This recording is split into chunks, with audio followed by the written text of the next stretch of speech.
Another successful week here in the Missouri House, and it continues to be a very productive session and a very productive start to the session for us. I've been incredibly pleased at the way our committee chairman, our members are working hard through this legislation. You saw a bunch of those pieces move through the House this week. We're continuing to work down our calendar, and the floor leader I know has an ambitious plan again next week to get a bunch of bills over to the Senate and hopefully get those things moving through the process. Budget continues to meet and work hard to dig into the department budgets. They'll start their process of markup in the next couple of weeks. So overall, it's a very productive week here. Well, with that, I'll be happy to take any questions you guys have. Some members of the minority party expressed some frustration that police accountability bills haven't made more progress.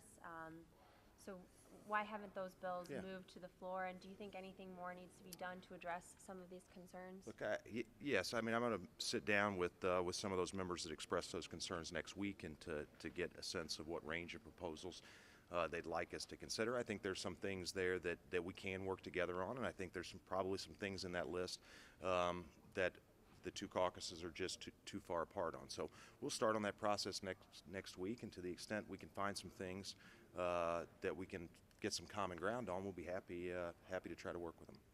There's obviously some division on the police dog protections bill. Yeah. Why did you personally vote in favor of that? Look, I think it was an important piece of legislation to see some protection put in place for those police animals, which are tools of law enforcement. Takes nothing away from the very legitimate concerns that were raised about the operation of the bill. And so we'll see if members want to try to get back together and work to come up with a better proposal that may have more support. But that's part of the process in the legislature. Some bills make it through the process and have enough support here in the House to pass, and some don't. Mr. Speaker, Florida has pushed school safety back into the spot, right? You have a 4-year-old law that allows schools to go with public officers, public safety officers, protection officers, armed teachers, if you will. Yeah. Beyond that, is there anything left for this body to do to make Missouri schools safe? First, I mean, what happened in Florida yesterday was an incredibly tragic event. I think you saw how much emotion there was at the beginning of session on the floor today. And as a father of a 9-year-old and a 4-year-old, I can't imagine the grief that parents in Florida are feeling right now. But beyond that, as it relates to legislative proposals, I'm sure the events in Florida are going to put some more focus and some more attention on those issues involving school safety across the country, and Missouri will be no different. Is there anything that you would move I think I think we'll take a look and see what options are out there and what our members want us to consider. But to the extent that there are things that can improve school safety that are in keeping with our strong philosophical convictions, we'll be certainly willing to consider. Mr. Speaker, do you think the prevalence of mass shootings in America constitutes a public health problem? Look, I think we have a resolution that Representative Bruce Franks is working on this year to declare youth violence a public health epidemic in Missouri to try to raise the level of awareness. So I certainly think that violence amongst our youth is a serious and pressing societal problem that we ought to try to address. Now, there may be big differences and disagreements on how we should address them, but I think there's broad consensus that it needs to be addressed. What tweaks are you considering to the Senate's utility bill?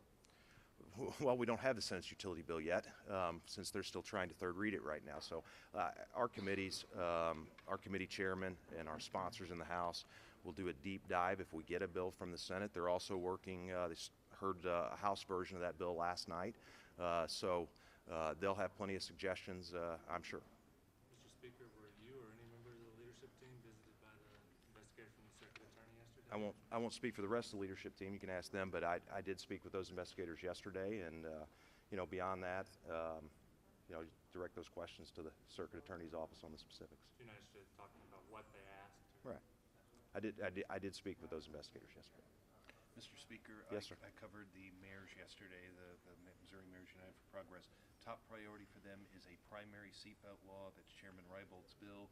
That has still not been referred to committee. When will that happen, and do you sense any sense of how the caucus feels about that? The chairman of the House Transportation Committee and I visited on a whole range of proposals, that being one of them, but we intend to get some of that legislation moving through the process very soon.